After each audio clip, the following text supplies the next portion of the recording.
Pues aquí estamos en Ruth, capítulo 2, y para dar un poquito de trasfondo, un poquito de repaso en el libro de Ruth, si ustedes recuerdan, es un libro que nos da un vistazo a la obra oculta de Dios durante uno de los momentos más oscuros en la historia. Este libro nos enseña cómo Dios siempre está obrando, Dios siempre está logrando sus propósitos, aun cuando nosotros no nos damos cuenta de su obra, aun cuando nos encontremos en los momentos más oscuros de nuestras vidas, que Dios está obrando y que nuestro Dios soberano está disponiendo todas las cosas, tanto las buenas como las malas, para el bien de aquellos que le aman, los que han sido llamados conforme a su propósito.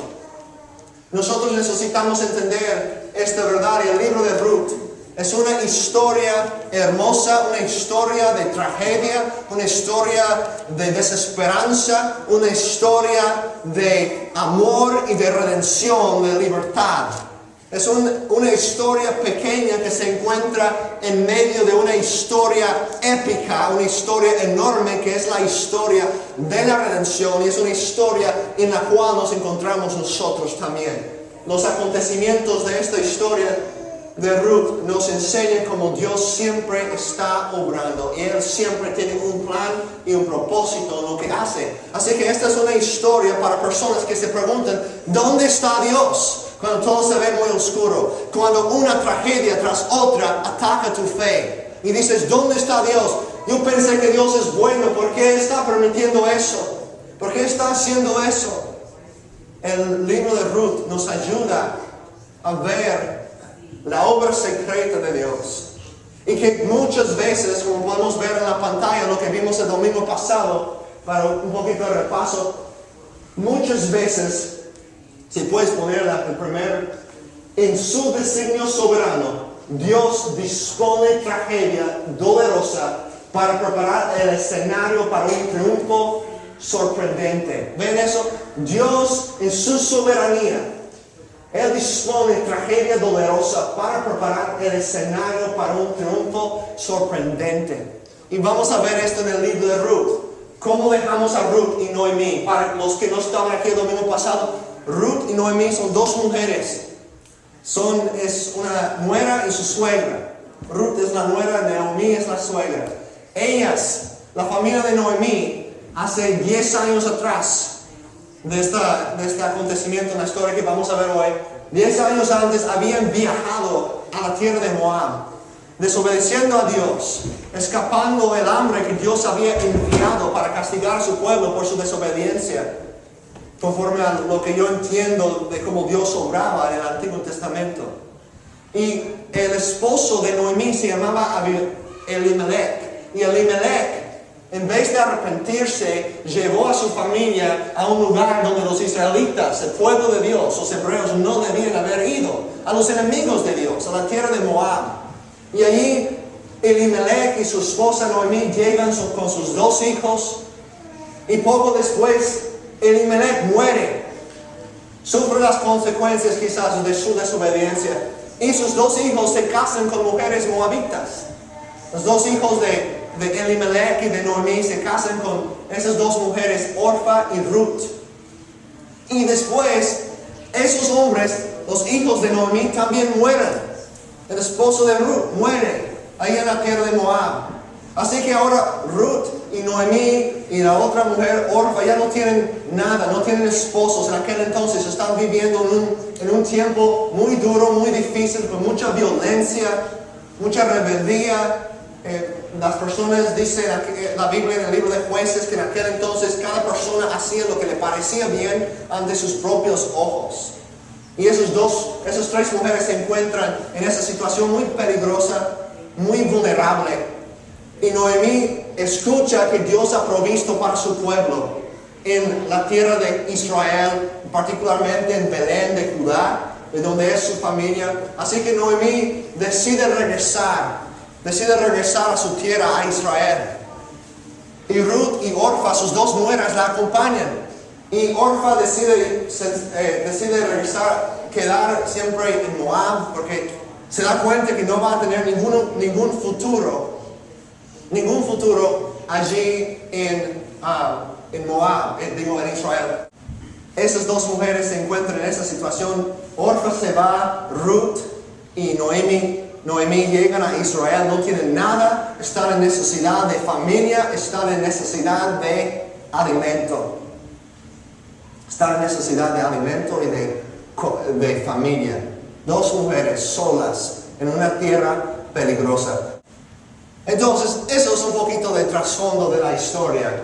Dos mujeres llegan allí a Israel, no tienen nada. Sus esposos han muerto, ¿qué van a hacer? Y la vez pasada estuvimos hablando de esa verdad, de que Dios muchas veces cuando todo se ve oscuro, en medio de la tragedia, Dios está disponiendo las cosas para un triunfo sorprendente, para sorprendernos con su gracia y con su poder y su amor y su compasión. Entonces, también vimos dos retratos de Dios el domingo pasado, que Dios es grande y que Dios es bueno. Romanos 8:28. No sé si lo han memorizado. Esa fue la tarea que les dimos, ¿verdad? El domingo pasado. Si no han memorizado a Romanos 8:28, de memorizarlo. Ese versículo que nos dice que Dios dispone todas esas cosas para el bien de aquellos que le aman, los que han sido llamados conforme a su propósito. Así que ese es el trasfondo. Vamos a iniciar aquí con el capítulo 2. Por favor, si no tienes Biblia, te animo a agarrar una Biblia. Y Gregorio, por favor, si tú puedes asegurar que cada persona que quiere una Biblia, que tenga Biblia, a lo mejor hay algunas personas que si tú tienes una Biblia enfrente de ti y no la necesitas, si la tienes enfrente de ti en el banco y no la necesitas, puedes darlo a Gregorio para que él ayude a los que no tienen. Ruth capítulo 2, versículo 1. Noemí tenía por parte de su marido un pariente que se llamaba Boaz. Era un hombre rico e influyente. ¿Okay? Y él es de la familia de Elimelech. ¿Quién es Elimelech? Él es el esposo de Noemí que murió, ¿verdad? Entonces la historia empieza en el capítulo 2, introduciendo un nuevo personaje.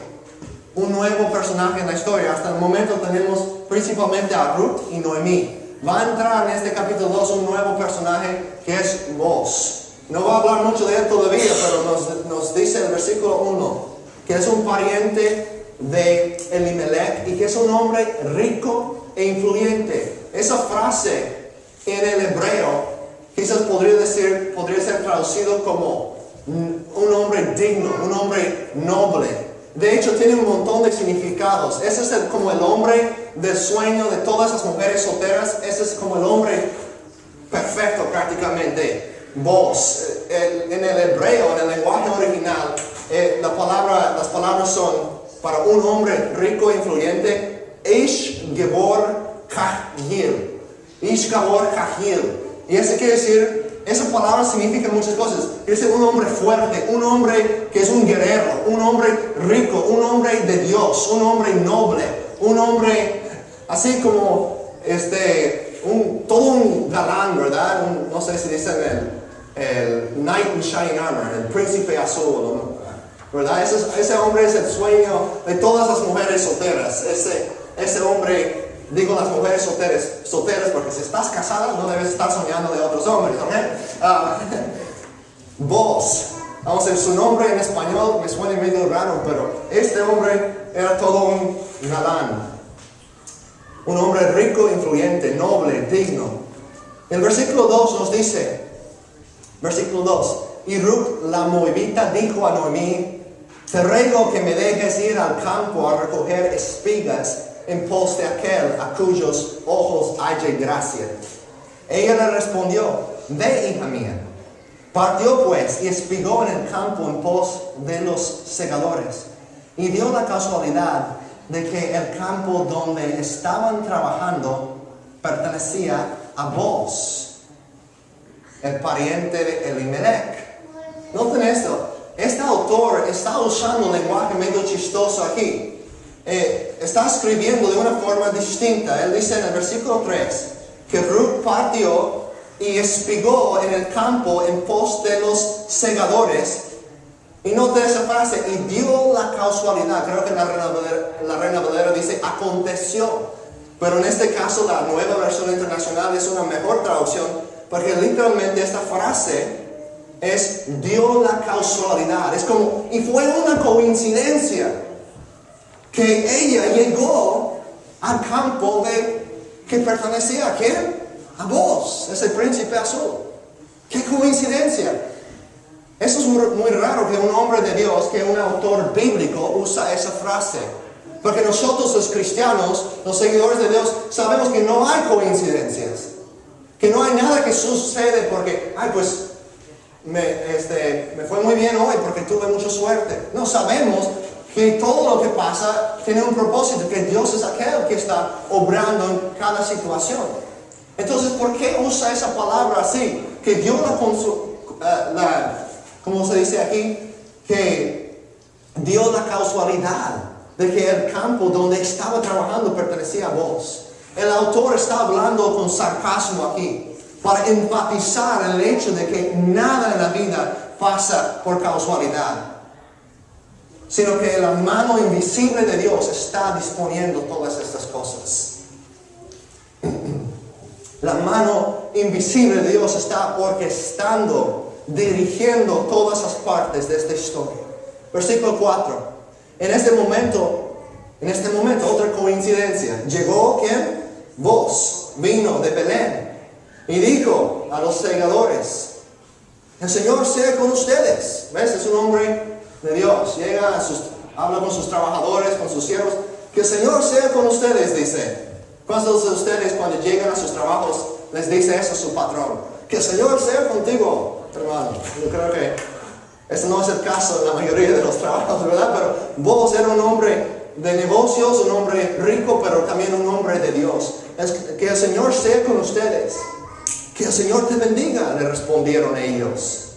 Entonces vos dijo a su siervo que estaba a cargo de los segadores, el capataz, en otras palabras. ¿De quién es? Esa es su pregunta. ¿De quién es esta joven? ¿Quién es esta muchacha? Hablando de Ruth. Versículo 6. Y el siervo, a cargo de los segadores, el capataz, respondió: es la joven moabita que volvió con Noemí de la tierra de Moab. Y ella me dijo: te ruego que me dejes espigar y recoger tras los segadores entre las gavillas. Y vino y ha permanecido desde la mañana hasta ahora. Solo se ha sentado en el cobertizo por un momento. Vemos aquí que Ruth era una mujer trabajadora, una mujer noble. Ella había llegado ahí para ayudar a proveer por su suegra. Y había trabajado duramente todo el día. Versículo 8. Entonces vos dijo a Ruth, que está la primera conversación, es como la parte de la película que hemos estado esperando. Ese hombre rico y bueno y noble va a hablar por primera vez con Ruth, una extranjera menospreciada, pobre, muriendo prácticamente de hambre. Su primer encuentro. Entonces, versículo 8, Boaz dijo a Ruth: oye, hija mía, no vayas a espigar a otro campo, tampoco pases de aquí, sino quédate con mis criadas. Fíjate en el campo donde ellas ciegan y sígalas, pues he ordenado a los siervos que no te molestan, literalmente que no te tocan. Cuando tengas sed, ve a las vasijas y bebe del agua que sacan los siervos. Ok, cuando ustedes escuchan esa frase, a lo mejor no les sorprende mucho, pero si estuviéramos viviendo en el tiempo cuando este fue escrito, estaríamos muy sorprendidos de lo que dice aquí. ¿Qué? Él está diciendo a una mujer extranjera que los hombres, sus siervos, van a servir a ella, que ella puede con libertad tomar de las vasijas de agua que sacan los siervos. Está completamente al contrario de la cultura de aquel entonces. Las mujeres servían a los hombres. Las extranjeras, los extranjeros, no tenían ese privilegio de poder ser servidos en ese lugar. Y vos está haciendo todo el contrario. Él está diciendo: tú puedes tener la libertad de tomar de esas vasijas de agua. Cuando tú tengas sed, adelante con toda confianza, en otras palabras. Ellos te van a servir. Entonces eso nos debe sorprender. Versículo 10. Ella bajó su rostro, se postró en tierra. Eso fue en la cultura de aquel entonces un acto de reverencia, de respeto. Se postró en tierra y le dijo: ¿por qué he hallado gracia ante sus ojos para que se fije en mí, siendo yo extranjera? Versículo 11. Vos le respondió: todo lo que has hecho por tu suegra después de la muerte de tu esposo me ha sido informado en detalle. Y cómo dejaste a tu padre, a tu madre y a la tierra donde naciste, y viniste a un pueblo que antes no conocías. Que el Señor recompense tu obra y que tu pago sea completo de parte del Señor, de Dios de Israel, bajo cuyas alas has venido a refugiarte. Entonces ella dijo: Señor mío, he hallado gracia ante sus ojos, porque me ha consolado y en verdad ha hablado con bondad a su sierva, aunque yo no soy ni como una de sus criadas. Versículo 14. A la hora de comer, Boaz le dijo a Ruth: ven acá para que comas del pan y mojes tu pedazo de pan en el vinagre. Vamos a ver la primera cita aquí de Ruth y Boaz. Así que, pues ella se sentó junto a los segadores. A los seguidores Boaz les sirvió grano tostado, y ella comió hasta saciarse y aún le sobró. Noten eso. Él no solamente la invita a sentarse en su mesa a comer, él mismo la sirve. Boaz es un hombre noble, un hombre bueno, un hombre fuerte, pero él tiene el amor y la amabilidad para servir a esa mujer necesitada. Hombres casados, ¿cuántos de ustedes, cuando ves que tu esposa está cansada? Yo no he hecho un trabajo perfecto de eso, tampoco, pero cuando nosotros vemos, a veces llegamos al trabajo y estamos cansados, pero nuestras esposas también han estado trabajando, cuidando niños, o quizás trabajando en otro lado. A veces yo entro en casas y veo a la mujer está haciendo todo, el hombre nada más se sienta ahí en la mesa, y la mujer no para de estar trayendo tortillas y agua y no deja de servir. Y eso no está bien. Si ella tiene el don de servicio y le gusta servir, obviamente no vamos a prohibirla a servir. Pero hay momentos cuando el esposo también necesita servir a su mujer. Boaz era un hombre noble, un hombre fuerte, pero no era un hombre machista. Era un hombre de Dios, un hombre que, como Jesucristo, nos muestra su amor en servirnos a nosotros. Nosotros, esposos, podemos amar a nuestras esposas como Cristo amó a la iglesia. Es lo que Dios manda que hagamos. Y servirnos los unos a los otros. Bueno, Ruth y Boaz están ahí en la mesa, versículo 15. Cuando ella se levantó para espigar, Boaz ordenó a sus siervos y les dijo: déjenla espigar aún entre las gavillas, y no da vergüenza. También sacarán a propósito para ella un poco de grano de los manojos, y lo dejarán para que ella lo recoja. No la reprendan. Versículo 17. Ruth espigó en el campo hasta el anochecer y desgranó lo que había espigado, y fue como una efa de cebada. En otras palabras, fue más de unos 20 kilos. Quizás hay diferentes ideas de cuántos son realmente una efa de cebada, pero los eruditos piensan que puede ser entre 30 y 50 libras de cebada. Entonces, dice el versículo 18, ella lo tomó. Vemos que Ruth también es una mujer fuerte. Lo tomó, esa bolsa de 50 libras de cebada, y fue a la ciudad. Y su suegra vio lo que había recogido. Ruth sacó también lo que le había sobrado de su lonche después de haberse saciado y se lo dio a Noemí. Quiero que imaginen esta escena. Noemí, esa mujer que en el capítulo 1 es una mujer amarga, una mujer que dice, Dios está en contra de mí. Una mujer que dice, yo no tengo esperanza, ¿por qué quieres estar conmigo, Ruth? Ella estaba tratando de animar a Ruth a quedar en Moab, pero Ruth dijo, no, tu Dios será mi Dios, tu pueblo será mi pueblo. Y Ruth fielmente acompañó a Noemí. Noemí, esa mujer triste, amarga, con una vida completamente sin esperanza, desechada.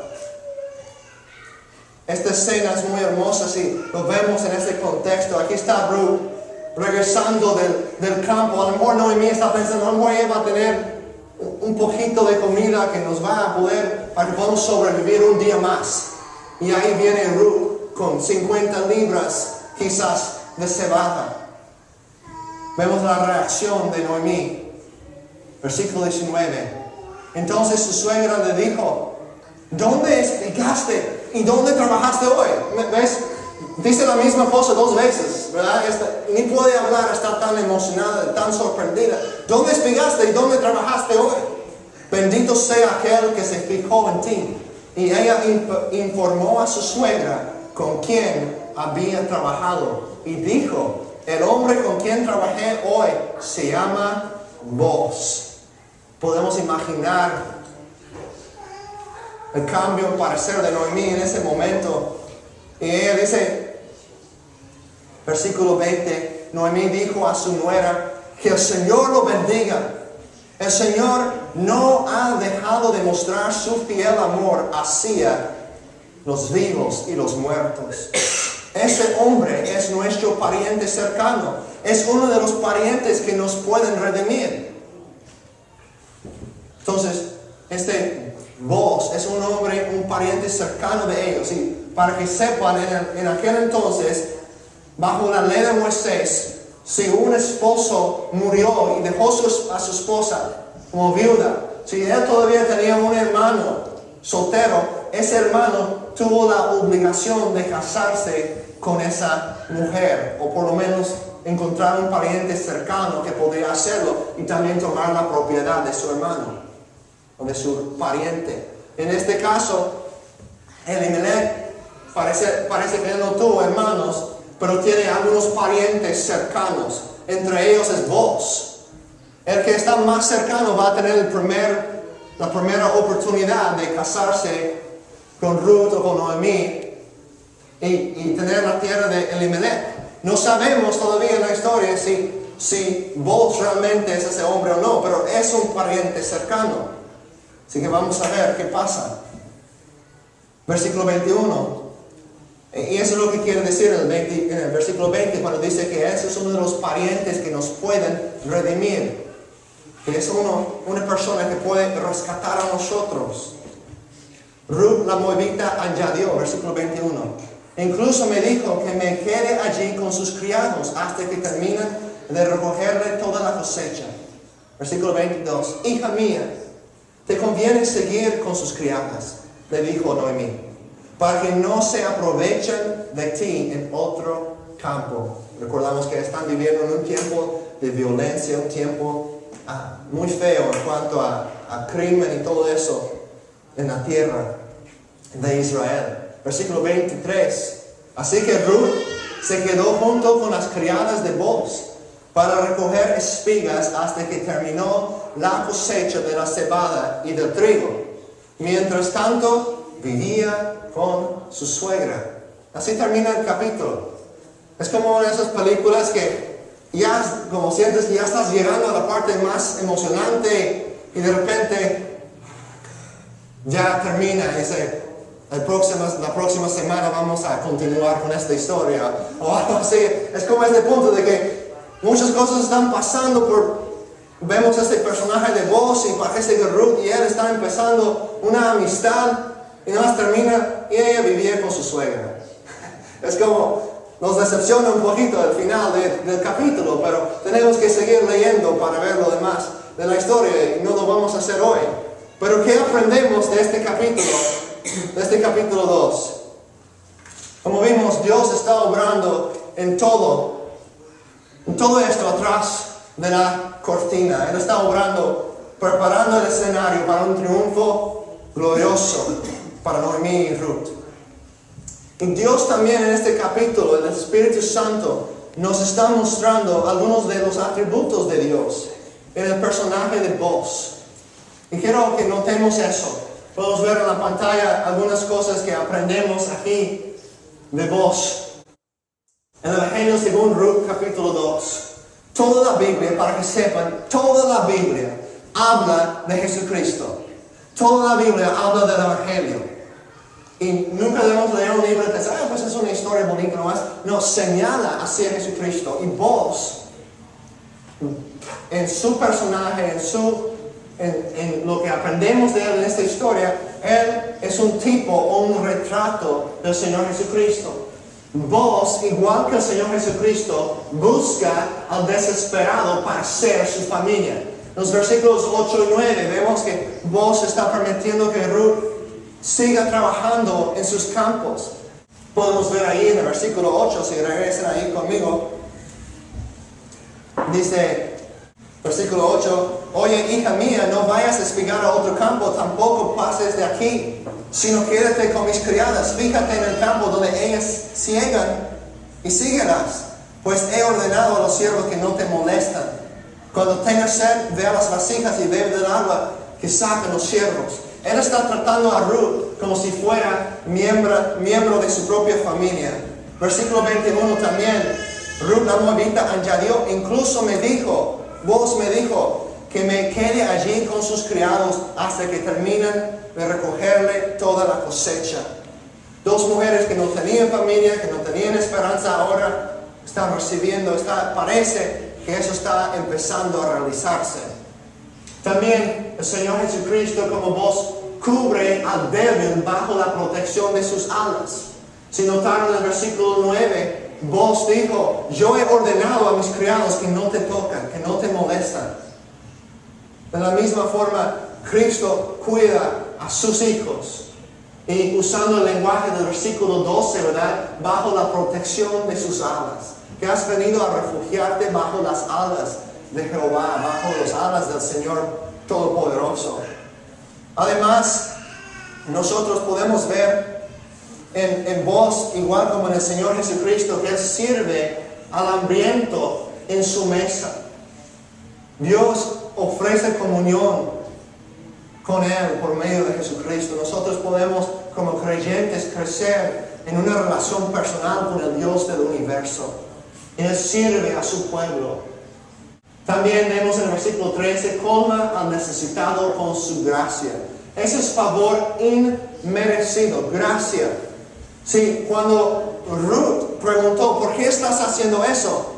Boaz respondió, porque yo he escuchado lo que has hecho por tu suegra Noemí, desde que viniste de la tierra de Moab, desde que tu esposo murió. Pero nota lo que dice el versículo 12, ahí está la clave. Que el Señor recompense tu obra y que tu pago sea completo de parte del Señor, de Dios de Israel, bajo cuyas alas has venido a refugiarte. Eso es importante porque vemos que Ruth es una persona que por la gracia de Dios, Dios es aquel que inicia la salvación. Por la gracia de Dios, ella pudo decir a Noemí, tu Dios será mi Dios, tu pueblo será mi pueblo. Y ahora Noemí estaba recibiendo la bendición de pertenecer a Dios. Ella ahora estaba demostrando la realidad de su fe. Y Dios la estaba bendiciendo por medio de Boaz. Igual como Dios colma bendiciones sobre nosotros, su pueblo. El Salmo 23, nosotros podemos recordar que en Cristo Jesús, estas palabras son ciertas de nosotros. El Señor es mi pastor, nada me faltará. En verdes pastos me hace descansar, junto a tranquilas aguas me conduce. Dice que Él nos da nuevas fuerzas, ¿verdad? Reconfortará mi alma. me guiará por sendas de justicia, por amor a su nombre. Aun si voy por valles tenebrosas, por la valle de la sombra de muerte, no temo peligro alguno, porque tú estás a mi lado. Tu vara y tu cayado me reconfortan. Noten cuán semejante es el lenguaje de David con lo que vemos en este pasaje. En el Salmo 23, él sigue diciendo, tu vara y tu cayado me reconfortan. Has preparado un banquete ante mí en la presencia de mis enemigos. Has ungido mi cabeza con perfume, con aceite. Has llenado mi copa a rebosar. La bondad y el amor me seguirán todos los días de mi vida y viviré en la casa del Señor para siempre. Eso es lo que Cristo hace para su rebaño, para su pueblo. Entonces vemos aquí las bendiciones del Evangelio, lo que Cristo ha logrado mediante su muerte en la cruz por su pueblo. Pero ¿cómo se aplica este mensaje aquí a nosotros? ¿Cómo se aplica el Evangelio? Quiero ver dos aplicaciones por lo menos de estas verdades. Uno es cómo nosotros mostramos amor, y el otro es cómo nosotros recibimos amor. Esta historia nos enseña cómo mostrar el amor de Dios y también cómo recibir el amor de Dios como su pueblo, como sus hijos e hijas. En primer lugar, para mostrar ese amor, invertimos nuestras vidas para el bien de los necesitados. Invertimos nuestras vidas, gastamos nuestras vidas para el bien de los pobres, para el bien de los necesitados. En el libro de Deuteronomio, tenemos el versículo aquí en la pantalla, en Deuteronomio 10:18, dice, hablando de Dios, Él defiende la causa del huérfano y de la viuda, como Ruth y Noemí, y muestra su amor por el extranjero, como Ruth también, proveyéndole ropa y alimentos. Ahora les hago la pregunta, escuchen bien. En el caso de Ruth y Noemí, ¿cómo proveyó Dios por sus necesidades? ¿Cómo lo hizo? ¿Por medio de quién? Por medio de vos, ¿verdad? Por medio de vos. No es que Él nada más tomó unas bendiciones directamente del cielo, dejó una comida para ellas. No, proveyó por medio de un hombre suyo, de un hombre de Dios. De la misma forma, nosotros como pueblo de Dios, si pertenecemos a Cristo, si por la gracia de Dios hemos creído en el Evangelio, y Dios ha obrado en nuestros corazones, en nuestras vidas, nosotros, impulsados por el Evangelio, debemos ser los instrumentos que Dios usa para alcanzar a un mundo necesitado. Igual como vos fue el instrumento que Dios usó para proveer por Ruth y Noemí, Dios nos llama a nosotros a mostrar su amor a un mundo necesitado. En Santiago capítulo 2, no tuve eso en mis notas, pero lo podemos ver. Santiago está casi al final de la Biblia, después del libro de Hebreos, antes de 1 de Pedro. Libro de Santiago, capítulo 2, versículo 14. Quiero que veamos esto. Santiago 2:14. Lo voy a leer. Si no lo has hallado, nos escuchan estas palabras. Santiago 2:14. Hermanos míos, ¿de qué le sirve a uno alegar que tiene fe si no tiene obras? ¿Acaso podría salvarlo esa fe? Supongamos que un hermano o una hermana no tienen con qué vestirse y carecen de alimento diario, y uno de ustedes les dice que les vaya bien, abríguense y coman hasta saciarse, pero no les da lo necesario para el cuerpo, ¿de qué servirá eso? Así también la fe por sí sola, si no tiene obras, está muerta. Somos salvos por la fe. Pero la fe que salva es una fe que obra. Y Dios nos llama como su pueblo a mostrar su amor a un mundo necesitado. ¿Saben ustedes que la mitad del mundo, 50% de las personas en este mundo, la mitad del mundo viven con menos de $2 al día. ¿Saben que este mismo día aproximadamente 16,000 niños murieron hoy porque no tenían alimento? Nosotros como el pueblo de Dios tenemos una responsabilidad. Si decimos que tenemos fe, debemos demostrar esa fe con nuestras obras. Es la razón que estamos apoyando ese ministerio en la India, en Nepal, ayudando a huérfanos y viudas. No porque sentimos obligados a hacerlo, pero si realmente el amor de Dios, el Evangelio ha impactado nuestras vidas. Es una respuesta lógica. Es decir, cómo yo puedo mostrar ese amor a los necesitados para que conozcan a Cristo. Ese ministerio ahí en India, ellos están compartiendo el Evangelio. En primer lugar, están hablando de este Señor Jesucristo para que tengan vida verdadera, vida eterna. Y también les están dando alimento, les están dando agua limpia, educación, para que tengan esperanza para el futuro aquí. Pero sobre todo, les están predicando el Evangelio. Así que como creyentes tenemos la oportunidad de ayudar. Si tú eres creyente y todavía no has patrocinado a uno de esos niños, te animo a hacerlo. Te animo a decir, yo puedo sacrificar un poquito o mucho. Si es un poquito, a lo mejor no es un sacrificio, ¿verdad? Para poder apoyar. O si Dios pone en tu corazón de ir y trabajar entre esas personas también, de estar abiertos a la voluntad de Dios. Pero tenemos la responsabilidad como el pueblo de Dios de mostrar el amor de Dios. Hago la pregunta, si las personas quieren ver el amor de Dios, si ellos se están preguntando, ¿realmente ama Dios a los necesitados? ¿Realmente importa todo eso para Dios?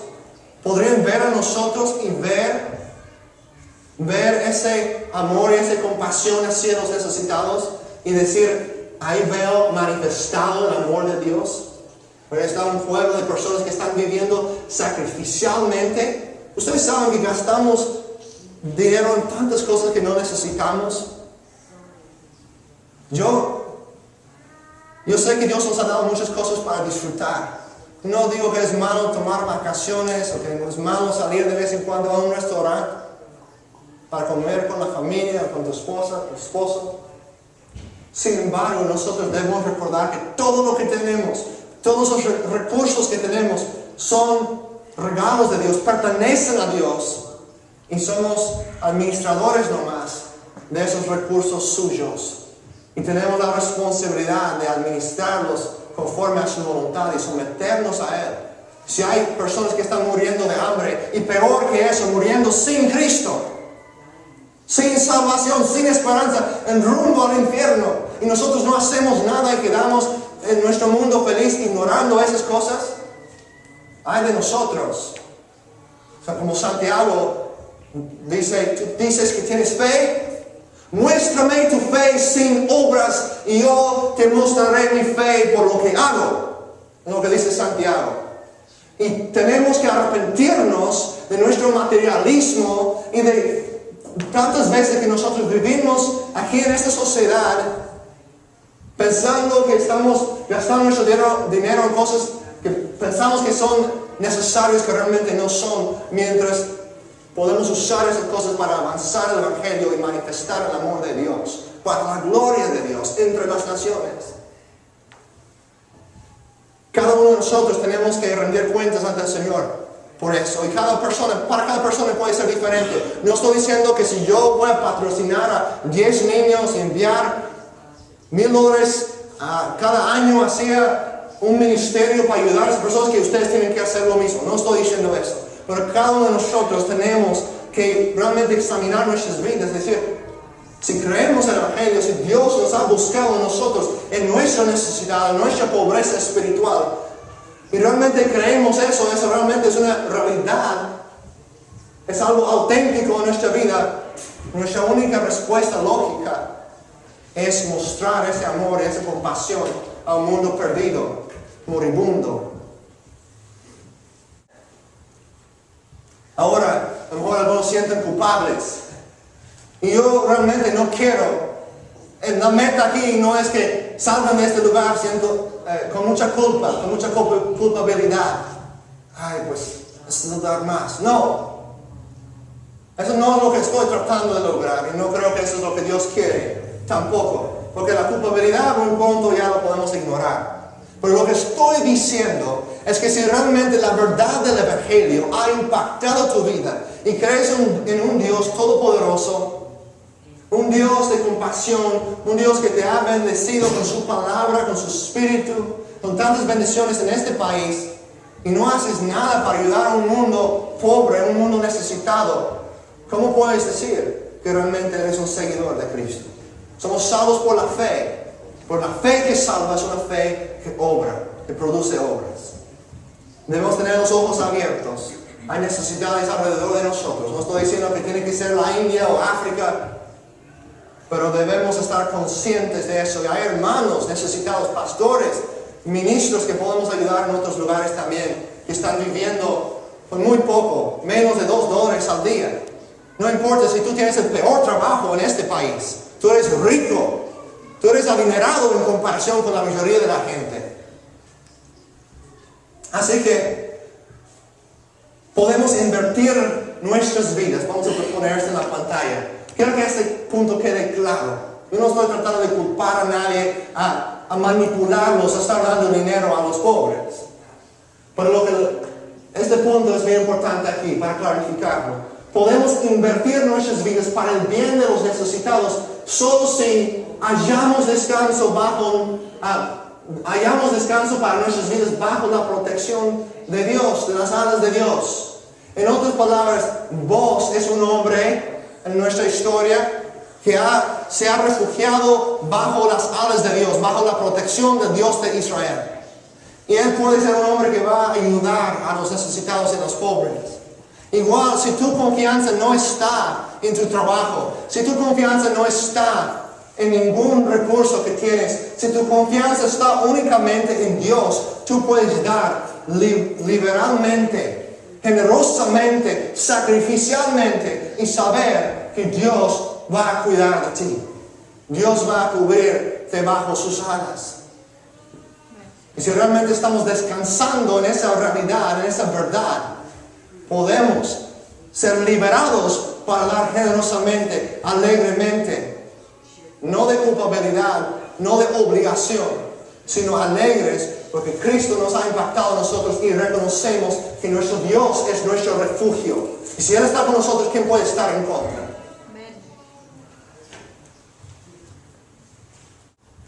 Les doy un ejemplo. No me iba a contar esta historia, pero pienso que es importante a veces dar unos ejemplos. Muchos de ustedes, quizás algunos han escuchado esta historia antes, pero lo voy a mencionar de nuevo. En Inglaterra, hace 200 años, vivía un hombre que se llamaba George Mueller. Un hombre que abrió un orfanatorio. En esos días en Inglaterra no había orfanatorios. Todos los huérfanos andaban en las calles sufriendo de enfermedades. Había mucho crimen entre ellos. Y George Mueller, ese hombre de Dios, oró y Dios lo guió a iniciar un orfanatorio allí. Y él nunca pidió ni un centavo de nadie para ese proyecto.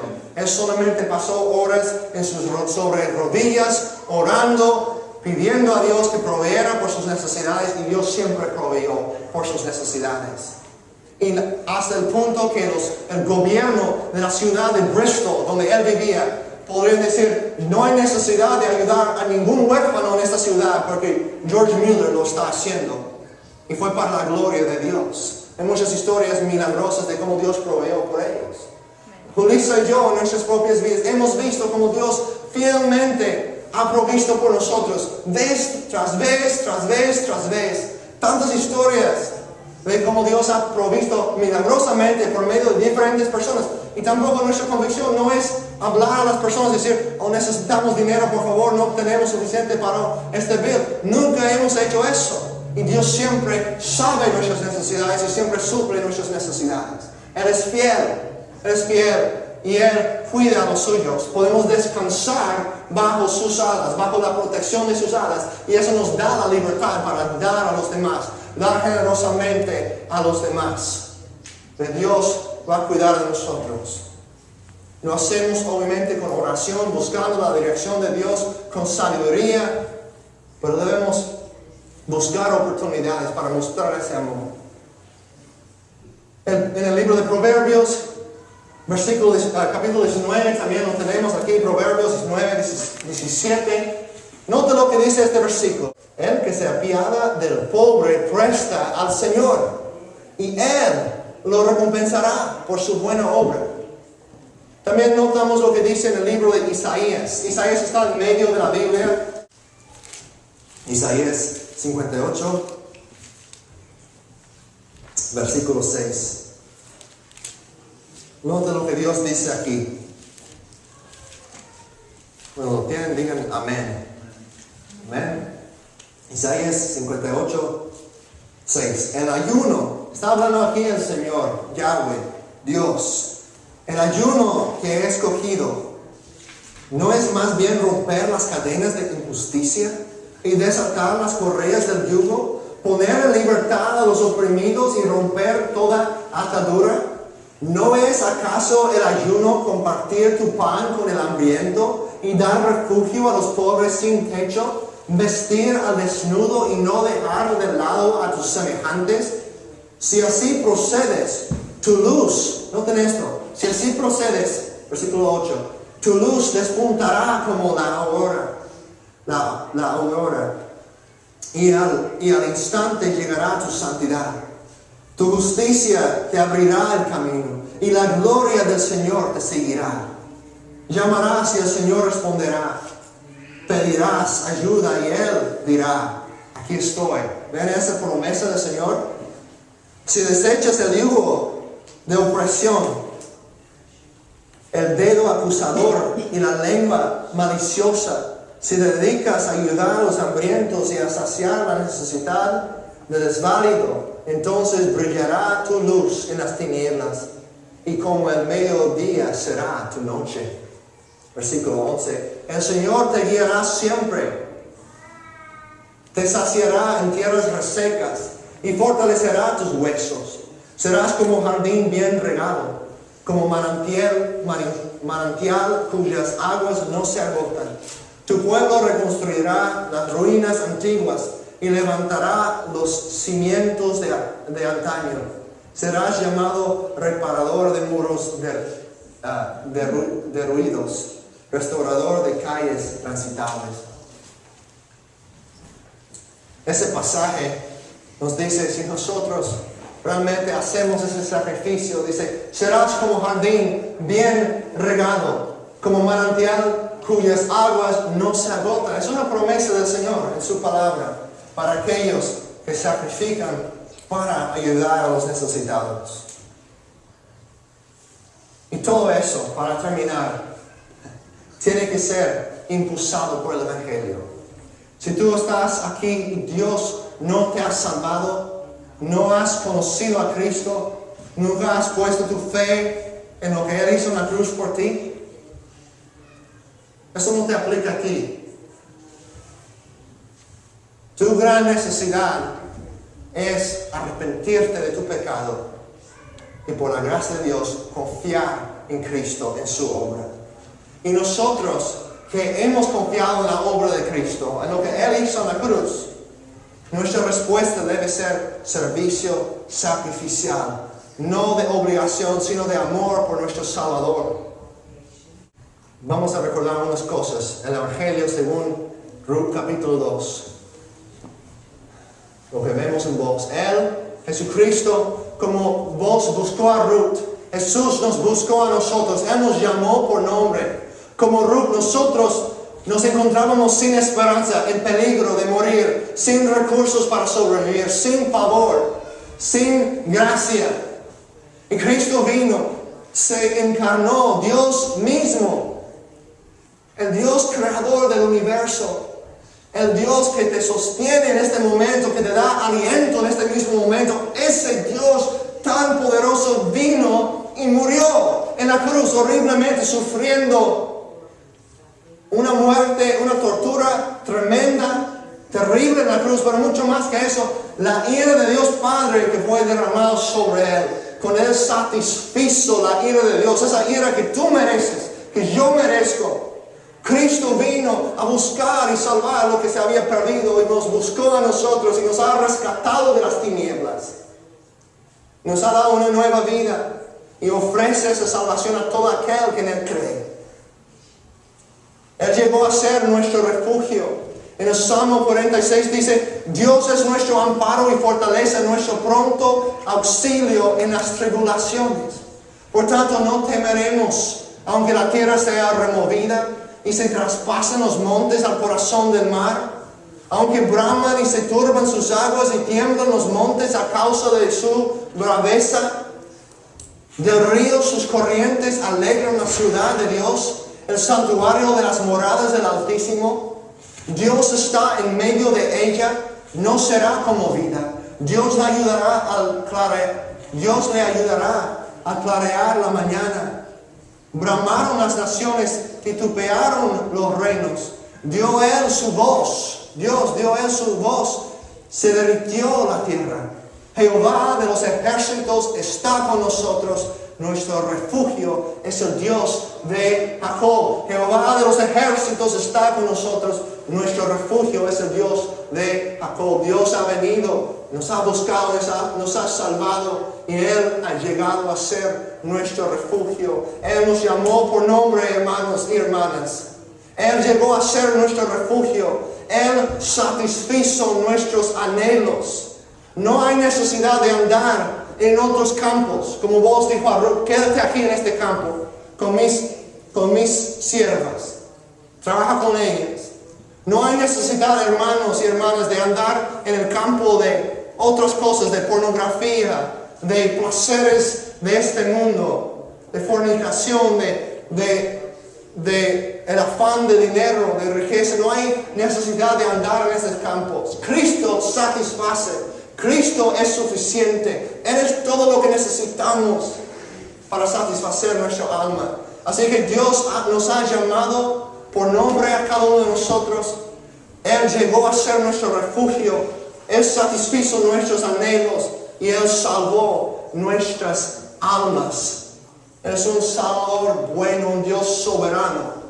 Y tú, hermano y hermana, pasando ahorita por pruebas en tu vida, pasando por dificultades, quizás no hoy, pero quizás mañana o en unas semanas, nunca sabemos cuándo van a venir, pero si tu fe está en Jesús, en la roca eterna que es Jesucristo, no importa las tormentas que vengan, tú vas a quedar firme en Cristo y saber, tú puedes refugiarte en Él y saber que Él está disponiendo todas esas cosas para tu bien, para el bien de aquellos que le aman, los que han sido llamados conforme a su propósito. Servimos a un Dios maravilloso, un Dios glorioso, un Dios soberano, que tiene control, que va a ganar la victoria, que venció la muerte hace 2000 años en la cruz, y que viene otra vez por su pueblo. No, mientras lo esperamos con gozo, deseando hacer su voluntad para su gloria en este lugar y entre todas las naciones, lenguas, etnias, pueblos de esta tierra. Amén.